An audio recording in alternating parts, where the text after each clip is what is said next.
This company's never been more profitable. You mean hugely profitable? I like it. DavePorter.com presents The Profitable Cleaner, a podcast on commercial cleaning sales and entrepreneurship. The one podcast that's not afraid to discuss real sales strategies with real cleaning professionals that produce real profits and real results. All right. Super excited to have a special guest here today on the Profitable Cleaner podcast. We got Devin Samaha, VP of Sales with Allied Universal Janitorial Services. Devin, thank you so much for joining us here today. I'm excited to be here. Yeah, absolutely. So I guess we'll just kind of start off here, Devin. We were just speaking before the call that not a lot of people get to see the industry kind of through your viewpoint at your scale, at really scale being how large that you guys are. Let's just start there for simple introductions. Who is Devin and what do you do and how did you come to be the VP of Sales at Allied Universal? Yeah, so I fresh out of college, I was in the janitorial business. I was hired by a large janitorial distributor supplier. So that's kind of really how I cut my teeth on the industry, learning the products, the services, how to clean floors, how to scrub floors, how to strip and wax, all that kind of stuff so that I could sell the products to our customers. So that's kind of how I got started. Did that for about 5 or 6 years. Then got into the commercial real estate industry where I was for a long time. A good friend of mine, Steve Jones, who's the CEO of Allied Universal, reached out to me and said, "Hey, we're thinking about starting a janitorial division," because the company actually, Allied Universal, was founded as a janitorial company in 1965. We later added a security division and then sold the janitorial division, and in 2008 decided to relaunch the janitorial division. So at that time, he had reached out to me and said, "Hey, do you want to come over here and help run this company? You were in that business and you have a long track record in sales. So we'd love you to come over here and help run the sales division for us." So I did, and in 2008 we started with zero business, absolutely zero. So from there to now, we're close to $500 million now in annual revenues. So a pretty decent sized janitorial company, small compared to our sister company, our Allied Universal Security, which is roughly $20 billion. So a big janitorial company, but small compared to them. But nonetheless, it's been a great ride, and it's been a lot of hard work, but it's been a fun journey. Sheesh. I know, right? What That's a way awesome. to open up like that, geez. huh? Yeah. Yeah, started in 2008, and here we are. So when you say these numbers and your revenue size, and I know you told me you have 15 salespeople underneath you just for the janitorial section. Like that's in the top 1% of the janitorial industry when you say that. So a lot of people listening here might have a salesperson or two, right? So I'm just curious, again, speaking large scale here, Devin, managing 15 salespeople in the janitorial space. I'm just gonna off the cusp here ask you, how do you keep them trained? How do you keep them inspired, focused, and motivated? I mean, that's a big team in our industry. For me, it's really, and when you're looking to hire salespeople, it's kind of, for me, what I look at is a couple of key ingredients, and that is one, determination and the will to want to be successful. Salespeople, if they're not really wanting to make a lot of money, it's probably not the right industry for them. Salespeople need to, I hate to say it, but they want to be a little bit greedy, right? They want to be somebody who wants to make a lot of money. And that's the first thing I look for. Second thing is really just hard work. If I feel like that person will do whatever it takes to become successful, those are really the two things I look at initially. Honestly, I don't even really look at janitorial experience when I'm hiring janitorial salespeople. I can only think of maybe one or two in my entire career that I've hired that actually had janitorial experience. For me, it's just it doesn't matter. It's an industry you can teach.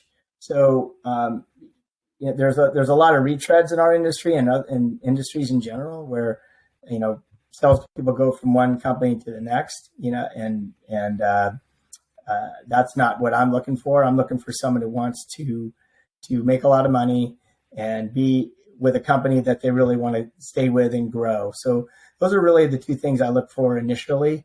As far as training goes, as soon as we get them onboarded, we send them out with our ops team. They go out in the middle of the night, spend probably a week going out at night and seeing what we do at night, how we do it. So they have a good foundation when they're speaking to customers on what actually is happening. Years ago, my top salesperson, I actually pulled him out of sales for about 6 months, and I put him in operations, and because we were just growing so fast at the time. This is 12, 14 years ago. We were growing so fast. We needed more people in operations to kind of help manage our business. So I thought it'd be a good idea to get him kind of involved in operations, and we did for about 6 months, and he learned so much, and it just made him such a better sales consultant because he now understood our business inside and out. So I saw that, and I'm like, wow, he was already doing great in sales.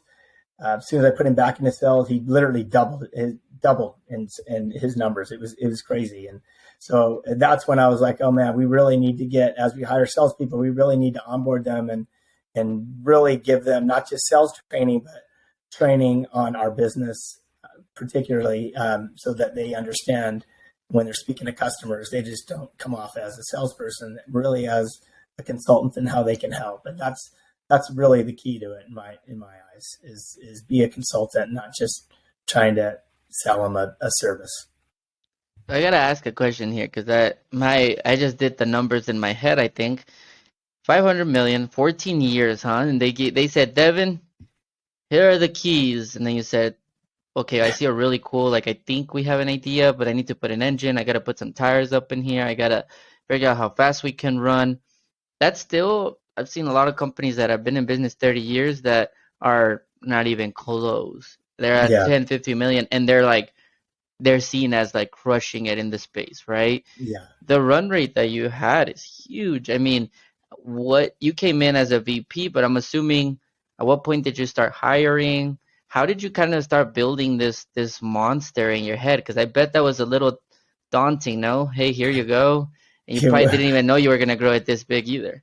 Yeah, it was very daunting. And when we first started, it was really myself, the president of our organization, and two other regional VPs. So it was four of us that started the company.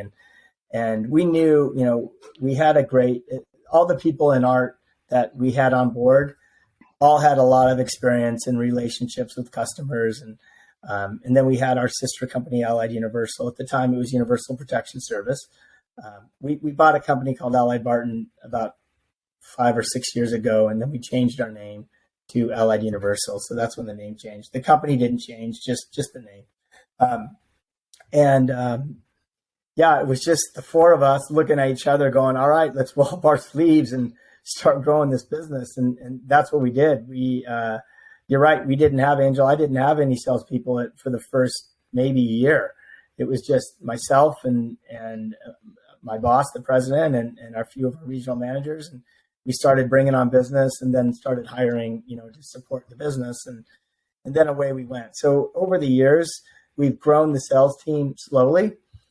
We didn't have that many initially, obviously. So my thought on that was, and James, you asked about this earlier, was I wanted to kind of grow the sales team slowly because I didn't want to hire just a bunch of salespeople and then have to really manage them, right? I mean, my style is really just hire the right people and then let them do their thing. Give them help, give them training, give them guidance, kind of point them in the right direction when they need to be pointed in the right direction, but let them do their thing. And If they're not doing that, then that's another story.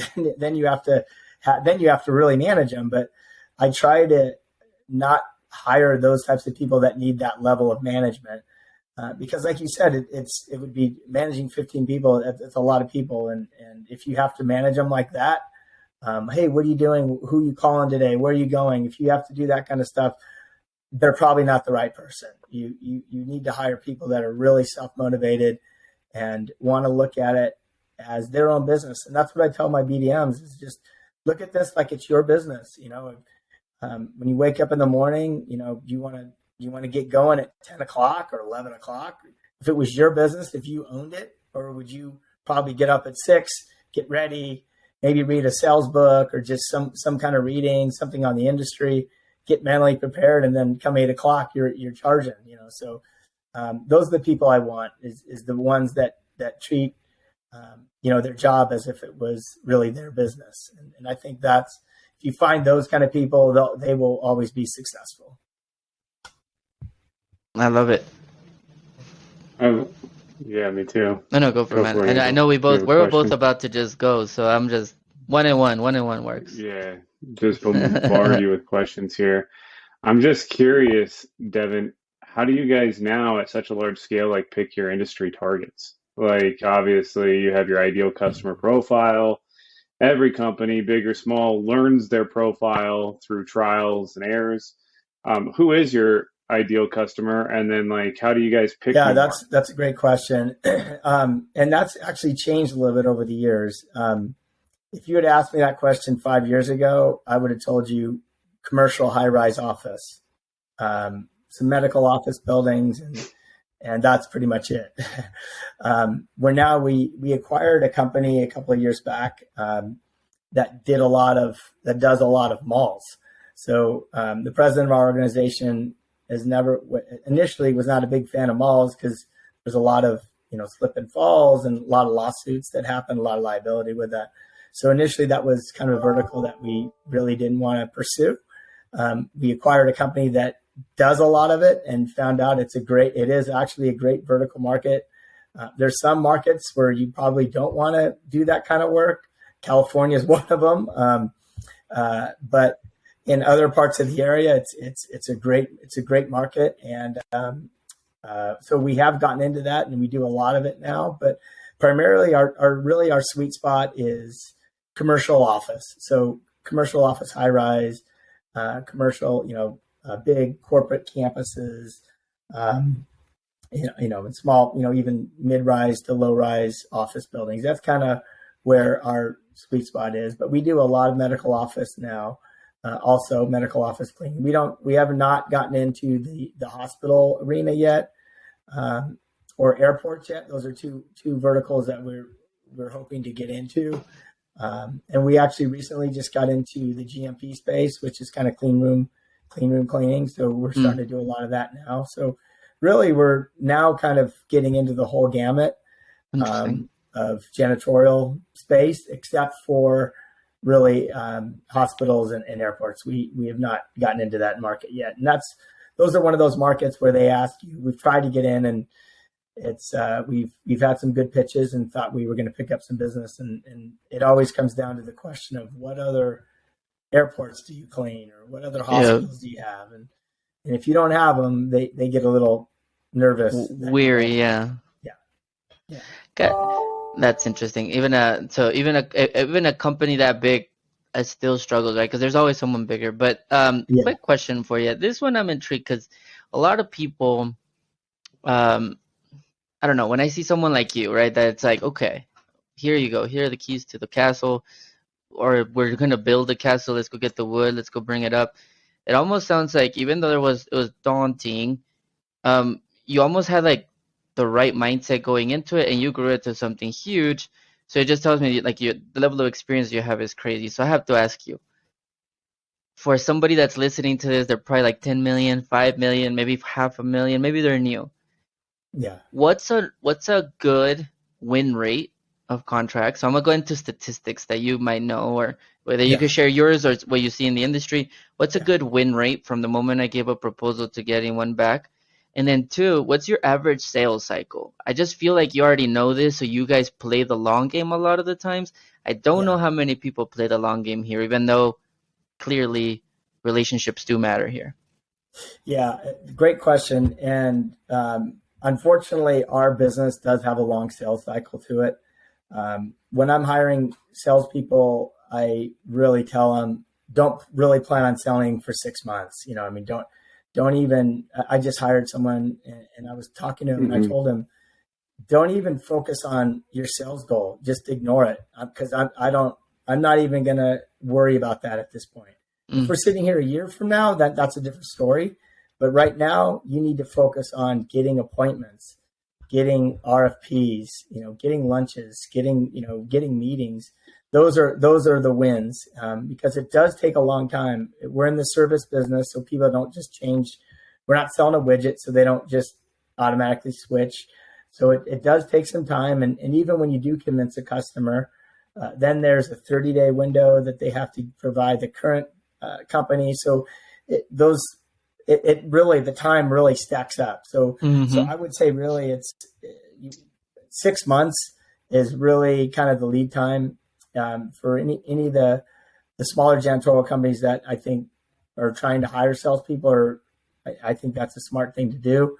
The worst mistake you can make, in my opinion, is hire a salesperson and then jump all over them in the first week or month or 2 months and say, hey, where's the sales coming? Because it's going to take time, especially the ones that you want to win. They're going to take time. You're not going to just walk into the industry and just win business. That's just not how it works. So I would say to the smaller janitorial companies is, when you're looking for salespeople, really budget, when you're underwriting it, just tell yourself, give it a year, give that salesperson a year. And you'll know in the first 3 to 6 months how well the person's doing, not necessarily based on sales, but maybe based on the meetings he's getting, the quality of meetings he's getting, he or she, the RFPs, the amount of proposals they're, churning out. Those are the kind of things that you can tell right, pretty close how well they're going to do. But I would not base it on actual sales for the first 6 months. I would just kind of ignore that. And then as far as close ratio, I think you had asked about, I would say for us, it's probably, it kind of fluctuates a little bit between 30 and 40%, but on the high end, it's, my BDMs are like 40, some around 50%, and on the low end, 20%. So I would say on average, we're probably right around 35 to 40% of our win ratio. And for me, that's something, and I tell the BDMs, try and focus on industries that we're strong in. Let's not spend our time chasing airports or hospitals, for example, because our win rate's probably not going to be very good there. So let's focus on the areas where we are strong and we have good references. So that really can help with the win rates. And that's the other thing I would suggest to the smaller janitorial companies: figure out what your niche is, whatever that is. Maybe it is hospitals, or maybe it is airports. If that's what it is, then just pursue that with vengeance and with aggressiveness, and that'll help you be successful. Really well said. I think that's really well said. And I think so many people, even the ones that have been in the industry, sometimes forget, like, hey, when you hire a salesperson, it is going to be, I think, at minimum 6 months, right? I mean, we've done enough outbound to know that, like, really 6 months is the sweet spot, that if you that's where you start to see the turning point. I'm curious, how do your salespeople go out there and find new business? You mentioned like getting meetings, lunches, RFPs. Like, I mean, there's a lot of different avenues, but like, how do those 15 sales guys go out there and get it? Good question. Yeah. So really for us, they get involved in some organizations. One's called BOMA, Building Owners Management Association, and another one, IREM, International Real Estate Managers. Both of those are good networking groups to kind of get started with, because those are the people that are members of those organizations are really the people that we're trying to go after and build the relationships with. So that's a good start for us. Fortunately, we do have a sister company that's very large, a security company, and they partner with our security team to kind of go after business in which we already have on the security side. So obviously, a lot of the smaller janitorial companies don't have that. So really, I would strongly suggest you get involved in some of those organizations. They're all over the place: BOMA, IRM, IFMA. There's CAA, like commercial association networking groups. But those are all good groups and to get involved with, and then also just flat out cold calling. That's I know people don't like doing it, or at least unsuccessful salespeople don't like doing it, but the successful ones do it. And my top guy does it every single day. He's knocking on doors, making calls, and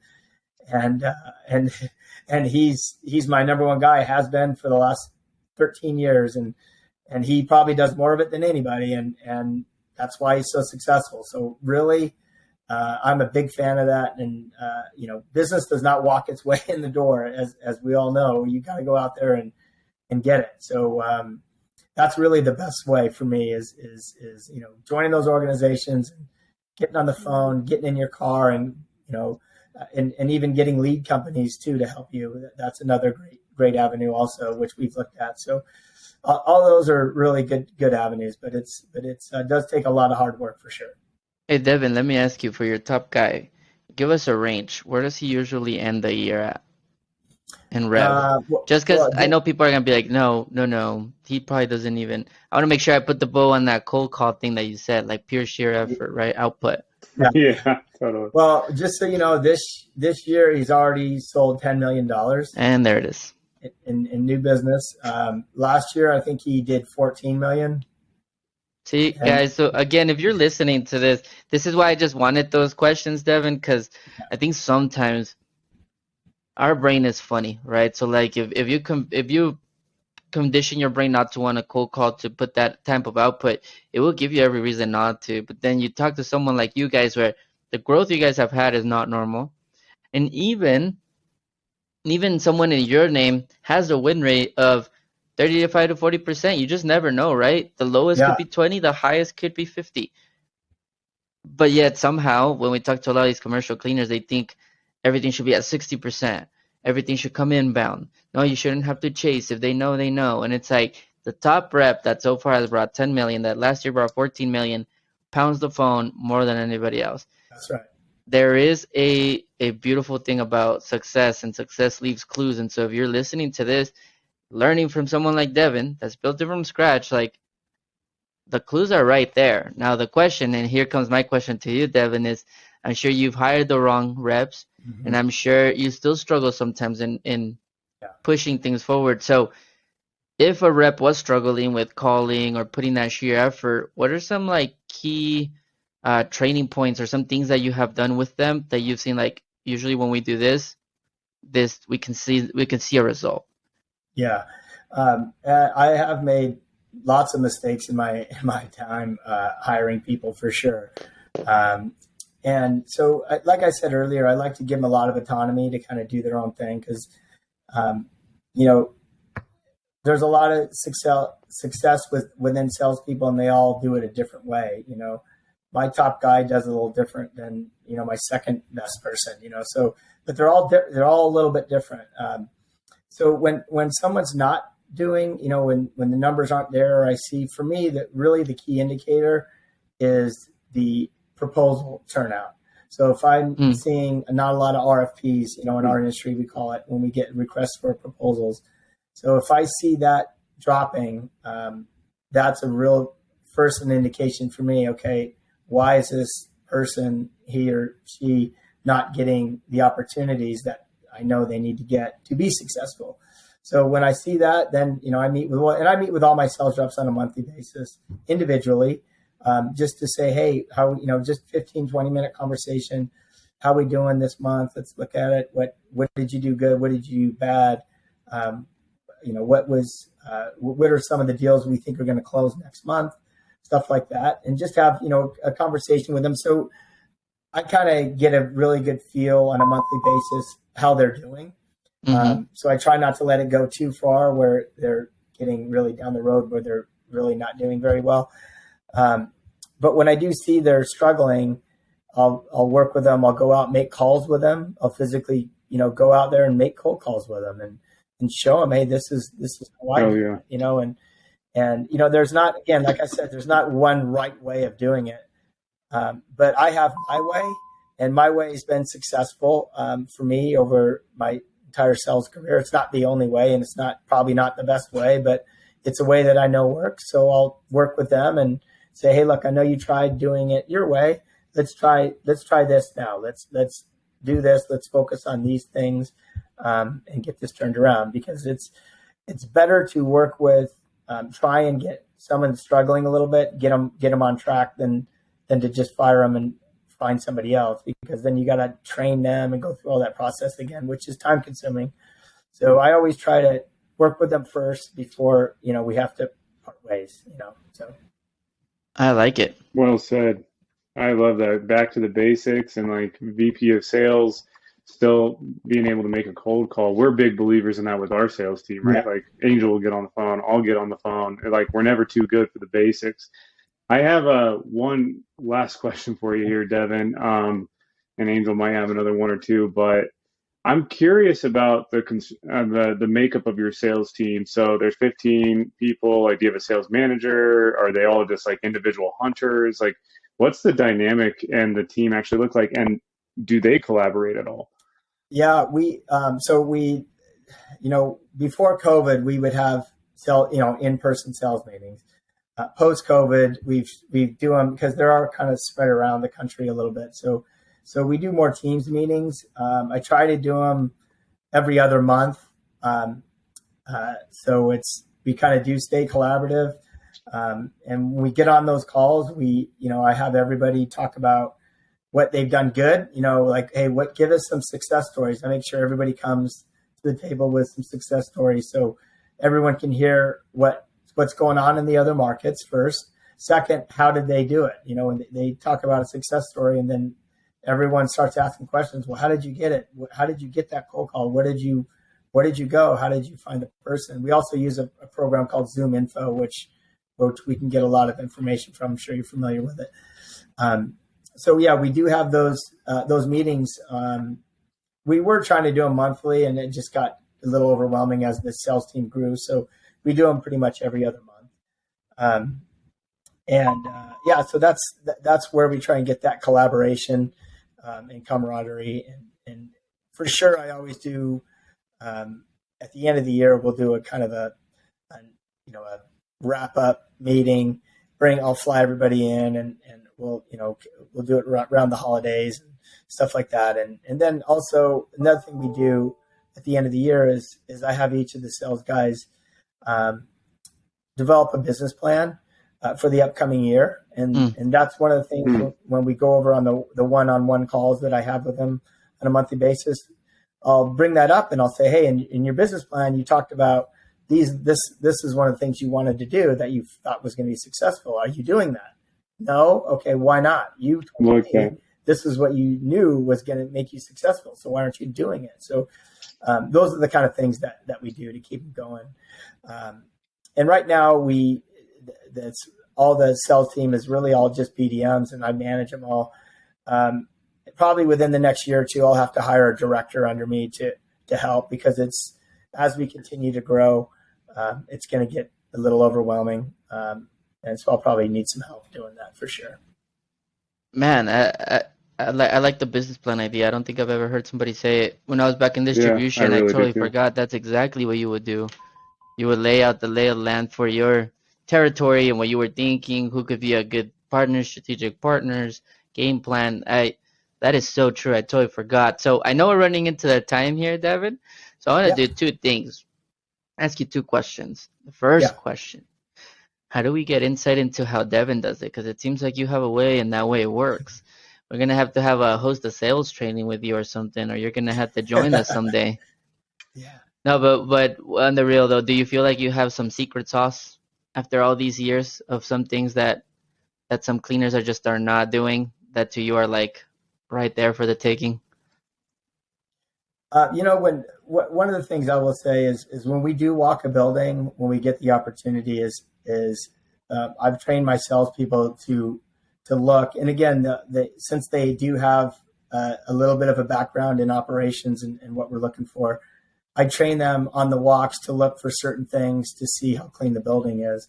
So that really, and then they speak to that when we do present the proposal, right? Like, hey, we noticed, X, Y, and Z, and this is what we would do to help with those areas. We have this product or this training or this system that will help with those areas. So that's one of the things we do on the job walks is we really look for those things instead of just walking around, just to show up. Yeah. If a customer feels it important to do a job walk, that means they find it important that you should be looking for things to help, make their facility cleaner. So I like it. So last question here, and I promise I won't take any more of your time. Let's say there's that one person that is like, you know what? Devin seems like an awesome guy, badass. Like I'm looking at his LinkedIn, he definitely has the credibility, but I'm just a lazy person. I'm not gonna listen to the whole podcast unless I absolutely feel like I need to. So I'm just gonna skip to the end of the podcast, take that one golden nugget from him and see if it's worth hearing. So if they just heard that final advice that you would give them right now when it comes down to sales and commercial cleaning, whether it's a mindset, whatever it is, what's that one advice that you would want to be remembered for in this podcast? From a salesperson's point of view, from your point of view, whatever advice you want to give them, doesn't have to even be sales related if you don't want to. Well, two things. One, to the smaller janitorial owner, I would say hire salespeople. Honestly, because a lot of people think the business is just going to walk through the door. You're going to get word of mouth, which happens. But I can tell you this: we would not have grown from $0 to $500 million without sales team and without people really pushing and wanting to grow our organization. Wasn't just me growing it; it was a whole team effort, obviously. So that's the first thing I would tell the business owner is that hire salespeople and give them a chance. Because you got to invest in your business, right? I mean, if you don't invest in your business, it's not going to grow. You'll be at that $1 to $2 million range for the rest of your life, which is fine, and maybe that's what they want. But if you do want to grow and you want to get bigger, hire salespeople. From a salesperson's perspective, I would say the one thing you should take out of this is you do need to work hard. You need to make those cold calls. I would say strongly invest in tapes, sales tapes. I've listened to those my entire career. I'll give this guy a plug because I love him. His name's Brian Tracy. I think he's one of the best out there. I've learned so much from him when I first got into sales, and I think that would be the most important thing is when you're in the car, put on a sales tape or a podcast, something like this, or don't just get in your car and listen to music or whatever. If you want to be successful, that's what I would do. When in your workday, make sure you're working, doing your thing. Here's another thing I always tell my sales team. In the middle of the day, make sure you're doing sales functions that are going to make you money. Doing your expense report at 10 o'clock in the morning probably isn't going to make you any money. So I would take that time, do your expense report in front of the TV when you're watching Monday Night Football. Don't waste the sales time during the day doing that. Focus on growing your business. So that's the one thing I would say to leave you guys with is that. Boom, I love it. RGAs, baby, revenue generating activities, right? That's right. That's right. It. If it doesn't make you money, it should not be in your 8 to 5 or in the time that you're focusing on making money. That's exactly right. Man, well, Devin, we'll connect your LinkedIn. We'll put all your information here. If you guys found some value, send them a DM. Let them know some nuggets. So that, because even as a leader, the best thing that can happen sometimes is Sure, closing business is fun. Of course, we're going to hit our numbers. But when you get to hear that you made an impact on somebody else's life, that's definitely super rewarding. For sure. If you're looking for a job as a sales, I'm just kidding. No, I won't plug that one in there. But no, connect with Devin. Devin, it's been a pleasure, man. Yeah, thank you. Yeah, we're gonna Thank send you you an both. email. We would love to have you. We have an event coming up. We'll love to have you there. We'll send you an information because a lot of people can learn from you and vice versa. So thank you so much for being here, guys. If you guys appreciated it, leave a review, comment, message Devin. Thank you so much once again, Devin. Appreciate it. Thank you, guys. I really appreciate you. Have a great day. You too.